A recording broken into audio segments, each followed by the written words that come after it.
One of my most embarrassing moments, it had to be when I was in the 8th grade. You know they had like the little 8th grade formals and stuff like that. So I thought I was real cool, right? In this brown dress that my mama had got me. So, you know, it's like the end of the night, everybody's having fun, you know, it's time, well, end of the night, it was probably like 8 o'clock, 9 o'clock. Oh my God, yes. Okay. So, I used to go to the skate ring all the time. I used to live across the street from the skate ring. So, I always would do the races. I love the race. And I basically would win all the time. So, I got cocky one time, and I went around thing. So, I remember I was in middle school, 7th grade. I asked my mother if I could get my eyebrows done for the very first time. Take me to the Chinese people to get my eyebrows waxed. I went to the doctor's office one day and I was getting a physical. I was just like, you know what I'm saying? Nigga had blue balls, feel me? I ain't had no booty in a minute. And it was time to like wrap up. Y'all, somebody had spilled something on the floor. Fell in front of everybody. Like fell and laid it for a minute. So how you recover? As soon as I was about to win, a little girl came right in front of me and swooped and won.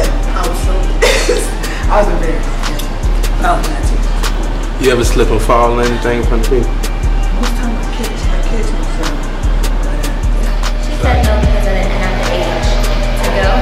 So my dumb self went to the bathroom and got my dad's razor. I think I was like 17, you feel me? I was like, yo, something wrong, bro. I need to go to the doctor, yo. Well, I was like, let's go. So I went to the doctor. And, you know, I was getting a checkup and this old lady walked in, you know what I'm saying? She was like, drop your pants. And I was just like, oh, shit, for real? You know what I'm saying? So I dropped my pants. So I laughed hard. Because it was funny to see like the fact that I fell, but I was embarrassed because it was me. And I did it myself. So in the process, I cut half of my eyebrow off. So within 2 weeks, I had to let it grow, draw it on. It was the worst.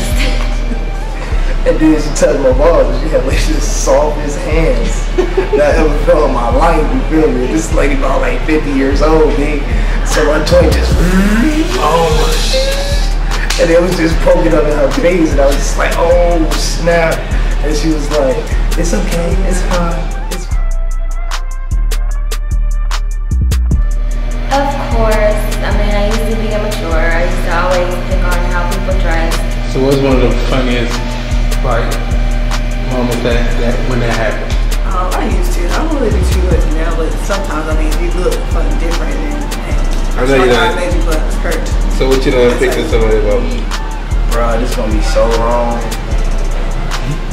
I had this girl in my school, you know what I'm saying? She had this bad little disease, you feel me? I think she got to a bad accident or something. Alright, so the funniest thing, not necessarily that I picked at somebody about, but something that I heard and I couldn't stop laughing and we kept talking about. So now I feel bad, but back then, I was in middle school, so immature. I had this one girl that I didn't like, so I always targeted her for everything, like, oh, your hair, oh, your shoes. Bro, remember that time you gave that boy some deodorant for his birthday? Oh my God, but that was so okay, whatever. What you do? Like she used to always shake, you feel me? Like she used to just walk in the room just shaking.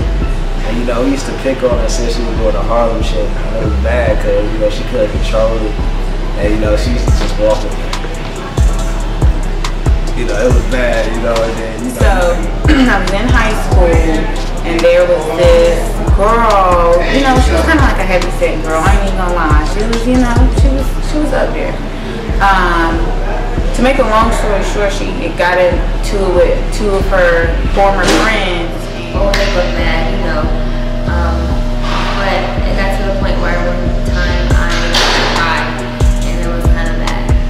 No, I gave it for Christmas because, like, okay, this dude was in my class and like he was always musty, and I was like, bro, like this blood is musty, and I just want to do something for him. So I like discreetly handed him, you know, I told my mom, like, you know, I'm buying some deodorant from my friend for Christmas, and then I gave it to him, but he was mad.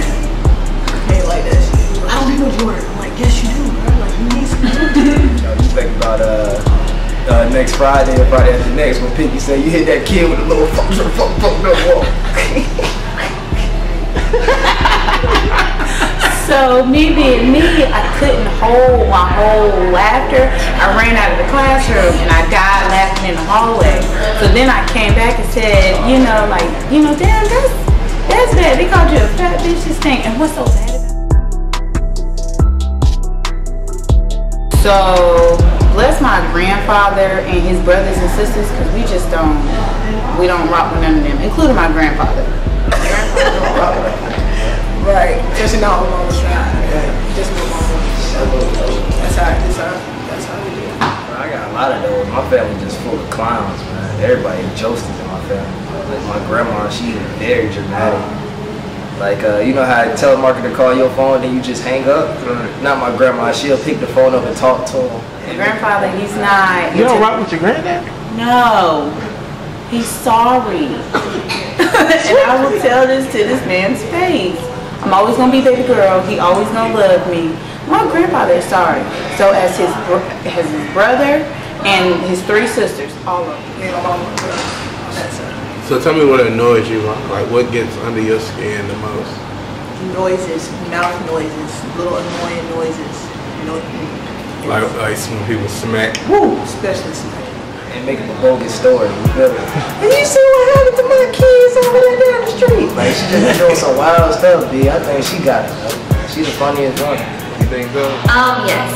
My uncle Omar, he's the youngest brother out of my dad's siblings. So he's one of the cool ones. He's 28 probably.